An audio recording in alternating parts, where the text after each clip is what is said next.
Boa noite. António Lima vai continuar como coordenador regional do Bloco de Esquerda nos Açores. Foi reeleito para a liderança do partido na 9ª Convenção Regional que decorreu em Ponta Delgada. A moção de orientação global intitulada Um Bloco para Mudar os Açores foi aprovada por unanimidade. Muito boa noite. Obrigada por ter aceito o convite da RTP para estar aqui para esta entrevista. Que mensagem retira desta convenção? O Bloco sai mais coeso e motivado? Antes de mais, boa noite e começo por agradecer o convite à RTP Açores e é com muito gosto que aqui estou para falar sobre o Bloco, sobre os Açores, essencialmente, e sobre aquilo que nós defendemos para a região no futuro próximo.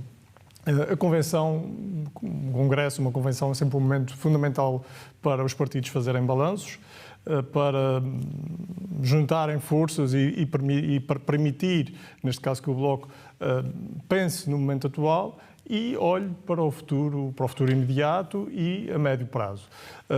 Desta convenção, nós retiramos desde logo um debate importante, até debate interno sobre a nossa organização, sobre aquilo que nós devemos defender e como é que devemos defender, num contexto que é difícil para a esquerda no país e na Europa, não é um exclusivo português, e retiro algo que dá motivação para o futuro e dá esperança, que é vermos gerações diferentes, vermos pessoas que estão, militantes do Bloco, que estão no Bloco desde sempre, que continuam no Bloco de Esquerda, continuam a militar com motivação, continuam a ser delegados às convenções e a participar em campanhas eleitorais e a fazer intervenções e alertas e propostas, e vemos uma nova geração. Vemos uma nova geração de jovens que estão na casa dos 20 e até menos do que isso, ou seja, de militantes muito jovens e que já têm um pensamento estruturado e têm capacidade de apresentar a sua visão sobre os problemas que atravessam. E no Bloco de Esquerda nós temos essa, digo eu, que é uma vantagem de, não tendo juventude partidária formal, termos todos no mesmo espaço a debater e ouvirmos uns aos outros e aprendendo uns com os outros. E desta convenção deixa essa nota, que é uma grande união, uma motivação, apesar dos resultados mais próximos terem sido fortemente negativos, nomeadamente as legislativas nacionais, mas uma grande motivação, que até, digo isso com toda a sinceridade, que até me surpreendeu pela positiva, essa motivação que encontrei nos militantes do Bloco de Esquerda na Convenção. E quando falava aqui nesta questão da adesão, mas isso depois, e falou aqui das eleições, isso depois não se reflete em termos dos votos. Que explicação encontra, no caso dos Açores, para a perda de votos aqui na região e também a nível nacional? Nas últimas legislativas antecipadas, o Bloco teve uma derrota considerada histórica, que passou de 5 para 1 deputados. Sim, os resultados das eleições nacionais explicam-se pelo contexto nacional. O Bloco de Esquerda cai nos Açores, cai até menos, consideravelmente menos do que caiu a nível nacional, mas isso não nos traz grande consolo, na verdade. Aquilo que acontece, e esse é um debate que está em curso no Bloco de Esquerda e na esquerda, o resultado foi extremamente negativo para o Bloco de Esquerda, mas foi também muito negativo para toda a esquerda. Há uma clara viragem à direita que nos Açores até começou mais cedo, começou em 2020, quando ainda estávamos prestes a ter uma maioria absoluta do Partido Socialista na República, pouco tempo depois, mas a viragem à direita começou nos Açores.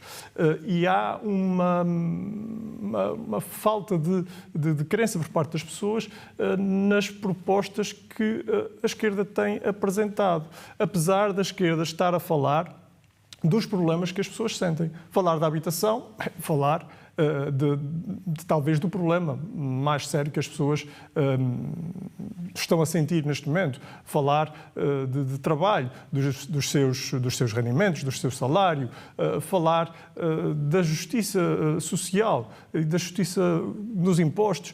Tudo isso são questões que dizem muito às pessoas. No entanto, há neste momento algo que está a acontecer na nossa sociedade, que está-se a encontrar culpados para todos estes problemas. Os culpados são, muitas vezes, quem recebe apoios sociais, já eram, desde há algum tempo, são os culpados que a extrema-direita, nomeadamente, aponta, são os imigrantes e, na verdade, há, infelizmente, muita gente que está a acolher essa narrativa que é falsa. Os problemas da habitação devem ser problemas estruturais na habitação, a falta de investimento público ao longo de muitos anos, a especulação imobiliária, os problemas no Serviço Regional de Saúde não se devem a quem recebe apoios sociais ou a imigrantes. Os Açores têm uma percentagem de imigrantes muito reduzida e têm problemas gravíssimos na saúde. A esquerda tem que conseguir demonstrar o porquê dos problemas que estamos a atravessar e tem, naturalmente, de encontrar e de apresentar de uma forma que as pessoas consigam compreender e consigam confiar as soluções para os problemas que as afetam. Mas será que esses problemas também não podem estar aqui relacionados com as divergências que têm existido a nível nacional, às críticas que há neste momento à liderança de Mariana Mortágua, que inclusive aqui a questão da falta de democracia interna são algumas das acusações. Como é que vê essas críticas e isso reflete-se de alguma maneira nos Açores? Eu julgo que essas críticas são... A crítica nos partidos políticos é normal e é saudável até. No entanto, as críticas que surgem no Bloco de Esquerda atualmente, principalmente por parte de um espaço de opinião interno, têm um histórico, não é? E esse grupo, como tem sido noticiado, está a sair do Bloco de Esquerda desde há algum tempo. Ou seja, as suas críticas, neste momento, não são críticas de quem quer ajudar a construir o Bloco de Esquerda, são críticas de quem está, efetivamente, a querer construir até outro projeto político fora do Bloco de Esquerda. Por isso, infelizmente, não são críticas que sejam para, efetivamente, melhorar o funcionamento interno do Bloco e, como qualquer partido, há aspectos a melhorar. Agora, permita-me dizer-lhe que a Mariana Mortágua é uma extraordinária líder do Bloco de Esquerda, deve continuar a sê-lo. Aliás, subscrevo a moção que apresenta à Convenção Nacional, esteve cá ontem, agradeço o apoio que tem também dado à organização do Bloco nos Açores e a próxima moção que apresenta à Convenção Nacional faz aquilo que, a meu ver, é fundamental. Faz uma análise até ao funcionamento do Bloco de Esquerda e propõe mudanças. Porque é assim que tem que ser. Quem lidera tem que ser o primeiro a apontar as mudanças que são necessárias no funcionamento de uma organização de um partido político. Nos Açores também houve divergências. Recordo a saída de Alexandra Manes o ano passado, que fez duras críticas à sua liderança. Essas situações estão ultrapassadas? Tiveram algum impacto a nível do Bloco nos Açores? Essas situações estão ultrapassadas, digo eu, infelizmente, da pior forma possível, que é com a saída dos militantes que fizeram as críticas porque não quiseram ficar cá para debatê-las e para, efetivamente, como estava a dizer, promover ou ajudar a promover mudanças que considerem importantes.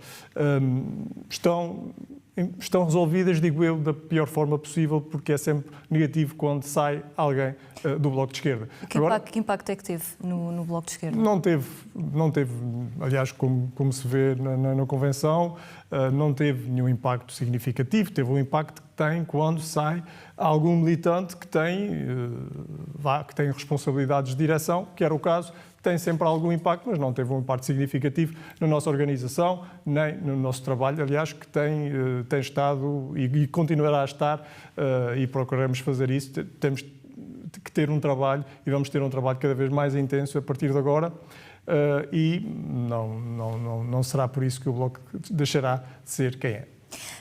Aqui num futuro próximo vão haver eleições autárquicas. No discurso da Convenção anunciou candidaturas em 7 concelhos. Já conhecemos os nomes para Ponta Delgada, Susana Medeiros e Avelina Ferreira. Já é possível adiantar nomes de outros candidatos noutros concelhos? Eu não estou em condições de adiantar, porque esse processo de aprovação pelas próprias organizações concelhias e de ilhas está em curso. Os nomes já estão naturalmente propostos, mas serão formalmente ao seu espaço e aos seus trâmites e, naturalmente, não quero adiantar esses nomes.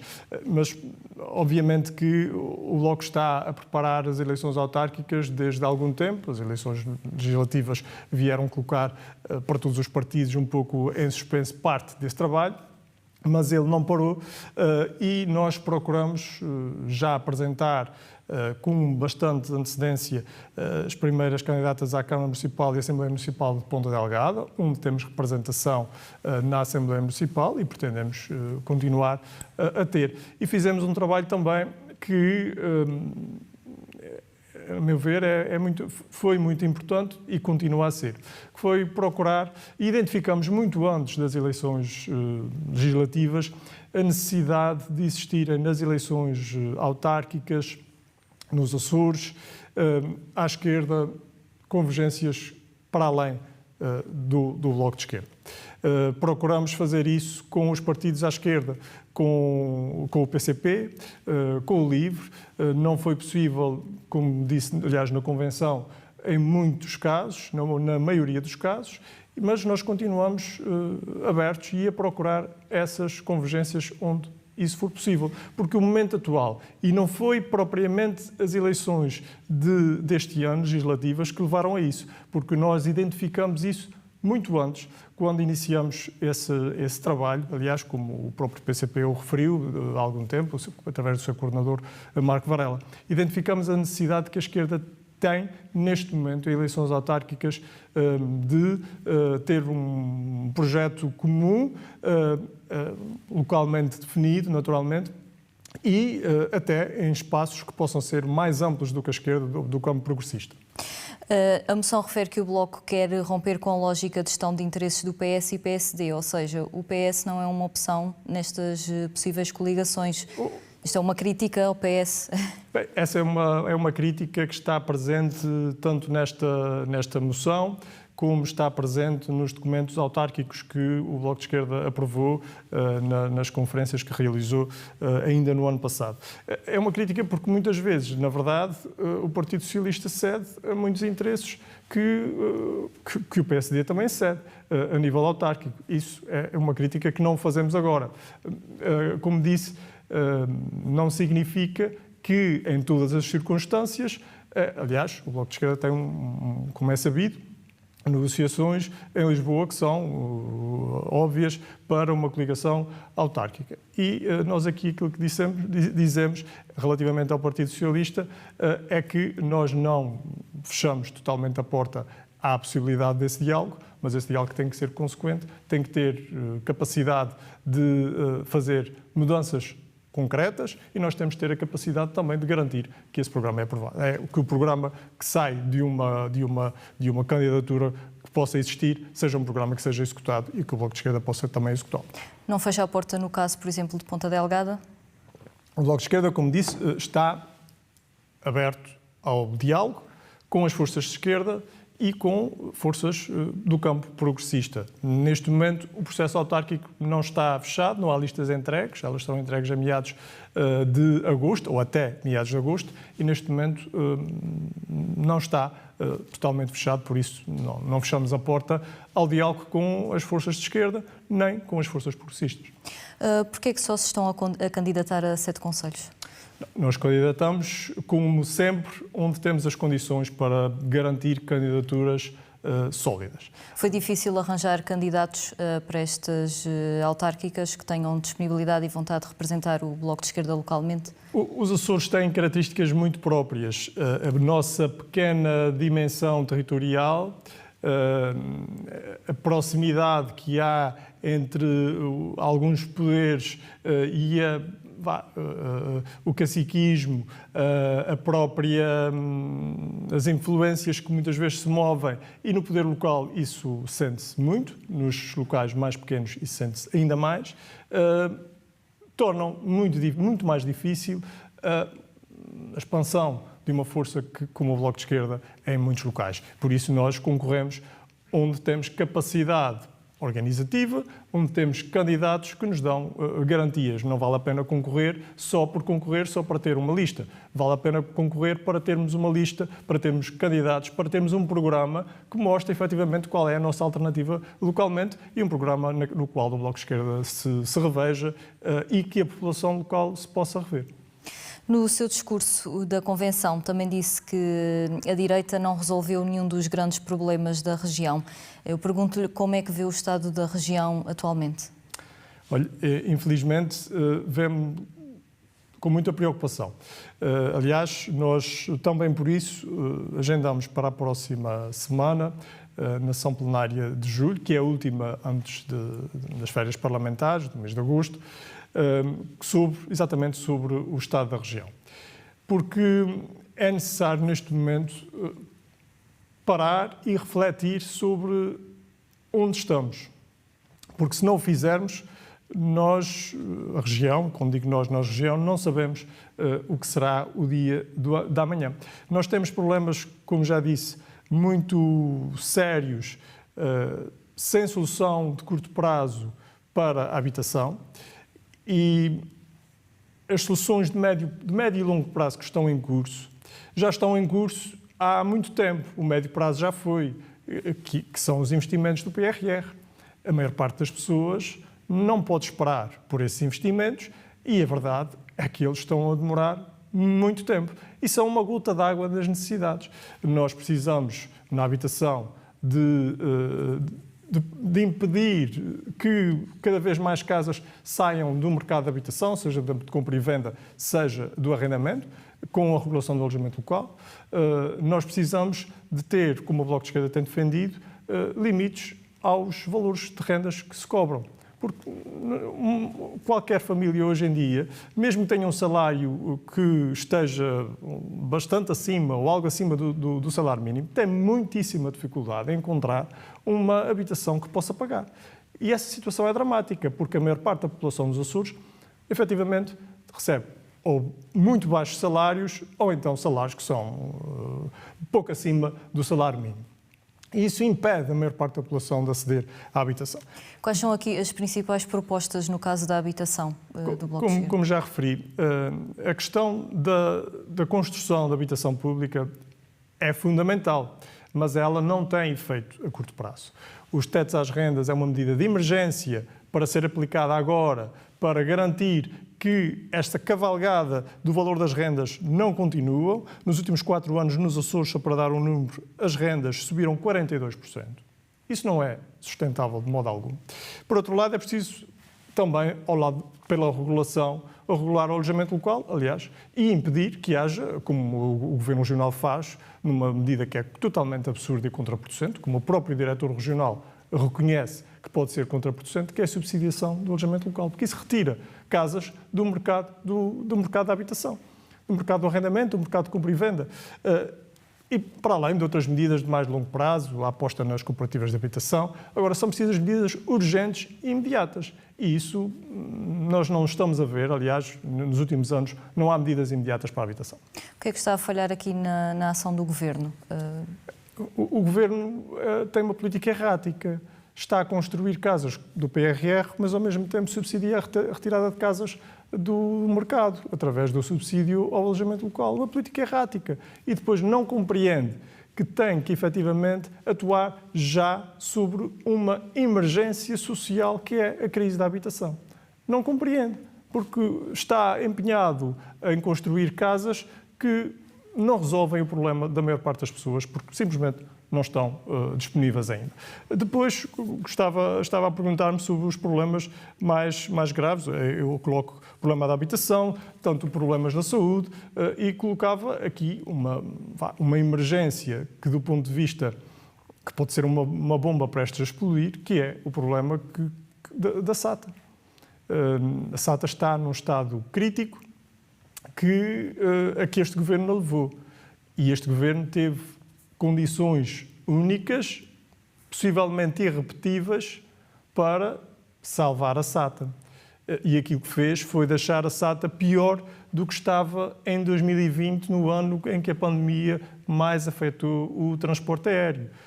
desde 2020, desde 2021 até 2024, são 216 milhões de euros de prejuízo. Ora, isso não pode continuar, não é sustentável. Os salários em atraso de junho são um sinal de alarme.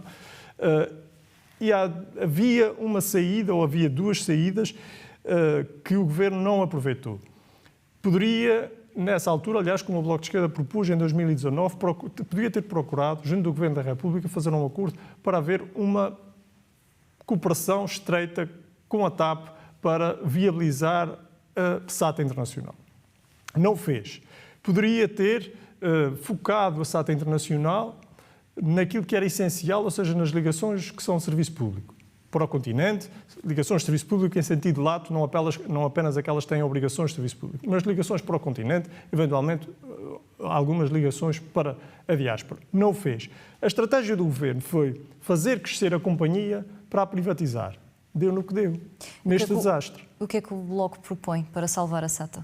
Neste momento é preciso não só conhecer qual é o real estado da empresa, porque, por exemplo, no último ano houve novas cartas de conforto, empréstimos à empresa, e é preciso perceber o que é que isso significa, qual é o estado da empresa, mas nós continuamos a dizer, com este modelo de transporte que nós temos, liberalizado, a SATA Internacional não sobrevive. Privatizá-la é colocar em causa o transporte aéreo, porque nós não sabemos o que é que vem a seguir. E fechá-la, como há quem defenda, e pelos vistos o Governo já põe essa hipótese, é um salto no vazio. Um possível acordo com a TAP é uma saída em cima da mesa, mas isso tem que ser negociado entre governos. Mas nós esperamos que o Governo diga aquilo que vai fazer. Agora, as duas saídas que o Governo tem e que estão em cima da mesa são, por um lado, todas elas são incertas. Privatizar, nós não sabemos o que é que dará. Esse potencial comprador não só não dá garantias, como o caderno de encargos não garante nada, como a opção de fechar a SATA Internacional é uma opção que é um salto no escuro. Nós precisamos de garantir o transporte aéreo, julgo que todos concordarão, e procurar com o Governo da República negociar um possível acordo com a TAP, talvez seja a única saída que não seja um salto no escuro. Mas uma nota, finalmente, sobre a SATA, relativamente à SATA Açores. É que o problema, neste momento, já não é apenas a SATA Internacional. A SATA Açores está a ter resultados negativos crescentes. O que é que o preocupa especificamente na questão da SATA Açores? Na SATA Açores, porque já é indisfarçável os resultados negativos, 10 milhões em 2023, 11 milhões em 2024. A empresa não está bem.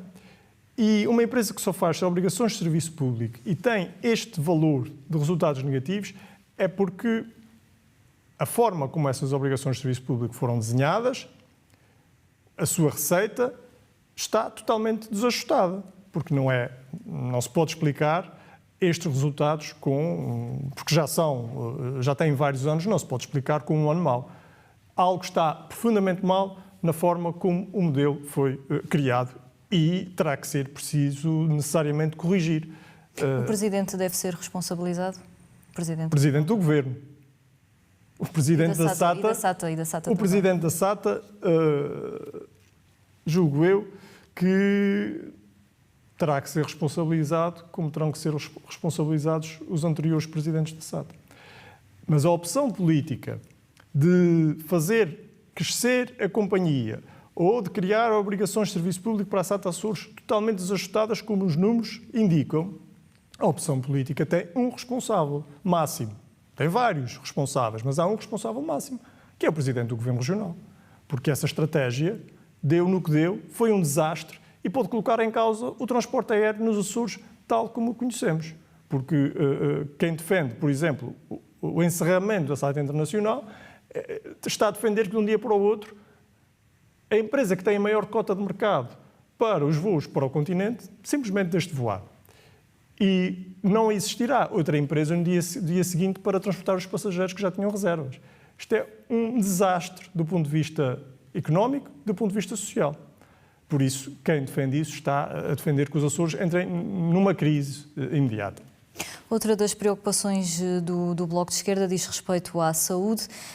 Inclusive disse que o Governo falhou na modernização do Serviço Regional de Saúde. O que é que, na sua perspectiva, está pior e o que é preciso fazer para melhorar? O Serviço Regional de Saúde está num estado de degradação contínua, porque quando não se investe, também é preciso ser justo e sério, dizer que esse problema não decorre apenas do Serviço Regional de Saúde, tem a ver com a política de saúde até a nível nacional, que é um desinvestimento nos serviços públicos que depois nos colocam cada vez mais dependentes da externalização de serviços do setor privado e agora até cada vez mais dependente ao nível dos recursos humanos do mesmo setor privado, ou seja, os tais prestadores de serviço ou empresas prestadoras de serviço que nem sempre são trabalhadores individualmente. Esse é um problema grave do Serviço Regional de Saúde e depois há questões ligadas à modernização, há questões ligadas à organização. Como disse ontem, o problema do Hospital de Ponta Delgada, julgo eu que a maior lição que devemos tirar daí é a lição de que deixar andar, deixar as coisas degradarem-se, como diz o Presidente do Governo, que não há dinheiro para manutenção de infraestruturas. Esse é o resultado. Não atuar quando é preciso atuar leva a situações de limite e aquela foi uma situação extrema, limite, mas há muitas outras situações na região onde nós temos infraestruturas que funcionam em condições que não são admissíveis. O Centro de Saúde das Lajes do Pico, já toda a gente se esqueceu, em condições absolutamente que não são minimamente aceitáveis para um serviço de saúde. O Centro de Saúde da Ribeira Grande, quantas vezes já se falou do assunto, e onde é que está o investimento? No caso do Hospital de Ponta Delgada, que mudanças é que defende? O Hospital de Ponta Delgada, em primeiro lugar, tem que ser totalmente renovado, tem que ter um investimento de modernização forte. O Governo anunciou que teria um novo hospital, anunciou até que as obras poderiam começar já em 2025, no segundo semestre, nem há projeto, quanto mais obras. E nós estamos nisto. Estamos à espera que o Governo haja. E com a situação financeira da região, sinceramente, tenho dificuldades em perceber como é que o Governo vai fazer esse mesmo investimento. Porque nós, aliás, na Comissão de Inquérito, algo que se percebeu foi que não estava ainda sequer definido o que é que o Governo da República como participaria. Há aquele compromisso, mas que não passa disso. Ainda não há segurança quanto ao investimento que é necessário.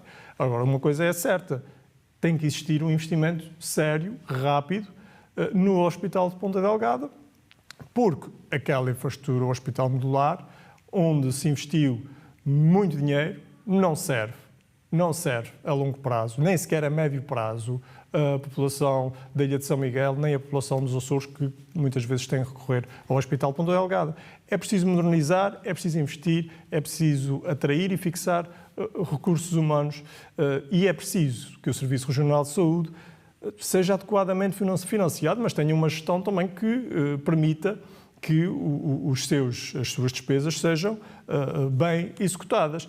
E aquilo que nós estamos a ver é que, mais uma vez, no ano anterior, tivemos o Hospital de Ponta Delgada com elevados prejuízos, de Ponta Delgada, de Angra e da Horta, falei de Ponta Delgada porque estávamos a falar desse hospital, e vemos que a dívida da saúde continuou a subir ao invés de reduzir, como o Governo Regional tinha prometido. Aliás, a conta da região de 2024 diz isso muito bem.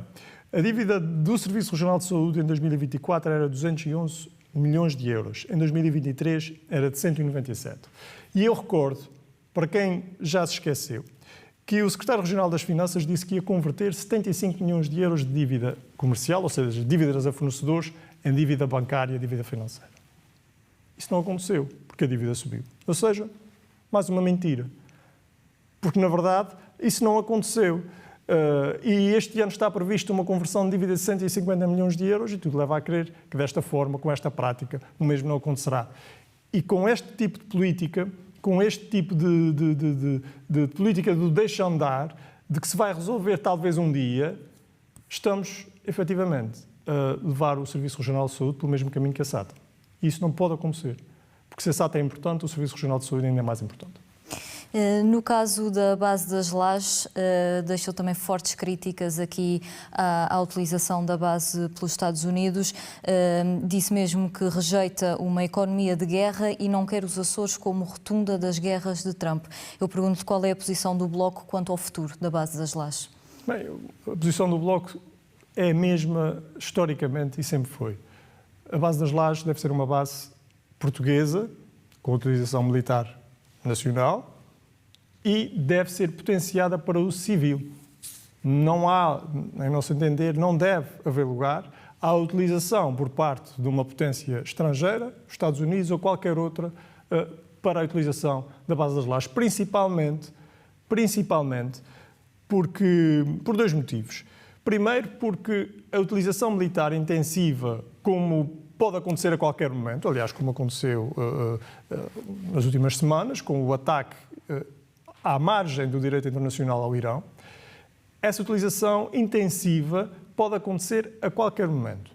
Ou seja, não é credível nenhum projeto civil para a base das Lajes e até para as infraestruturas da Praia da Vitória, o Porto, se a sua utilização pudesse ser totalmente alocada, ou grande parte alocada à utilização militar. Ou seja, se de um momento para o outro os Estados Unidos quiserem atacar quem se lembrarem, quem Donald Trump acordar de manhã e achar que deve atacar, não há nenhum projeto civil sério e de grande escala que possa aceitar o risco disso acontecer.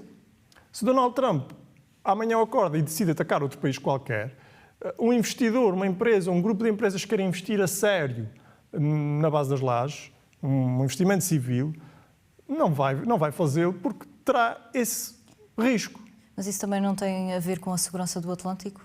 A segurança do Atlântico, digam-me qual foi o aumento de segurança do Atlântico que o ataque ao Irão concretizou.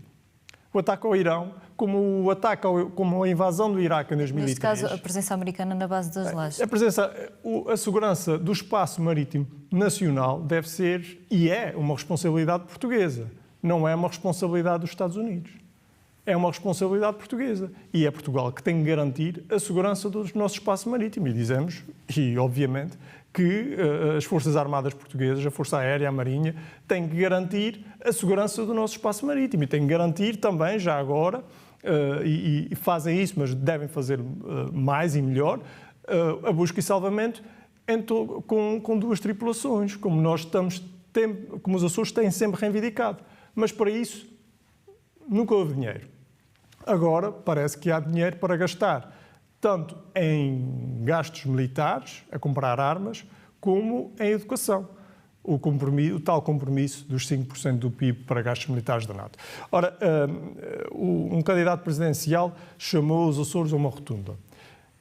Eu julgo que é, para além de depreciativo, é o termo de quem vê os Açores do ponto de vista da geopolítica mundial e não está propriamente preocupado com quem vive aqui, com as condições sociais, com as condições económicas e, de facto, a política da guerra, os ataques a Estados soberanos à margem do direito internacional não servem aos Açores.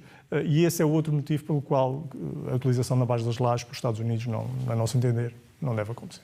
Nós estamos a caminhar para o fim da nossa entrevista. Eu perguntava-lhe, do seu ponto de vista, se será este o seu último mandato à frente do Bloco de Esquerda nos Açores? Bem, como republicano que sou, acredito que os mandatos e que os cargos têm o seu início, o seu fim.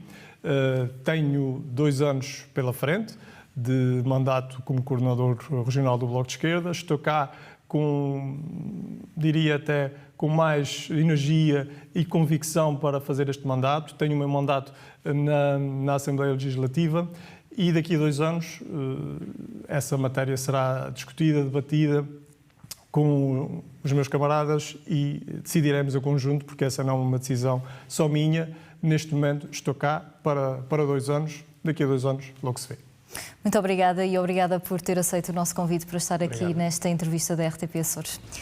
E assim terminamos esta entrevista ao coordenador regional do Bloco de Esquerda, onde ficámos a conhecer os objetivos, os desafios e as prioridades que o partido defende para os Açores. Uma entrevista que acontece na sequência da Convenção Regional do Bloco, que elegeu por unanimidade António Lima, e numa altura em que se prepara para enfrentar novos desafios políticos com as eleições autárquicas já no horizonte. Foi um gosto contar consigo desse lado. Tenham uma boa noite e uma boa semana.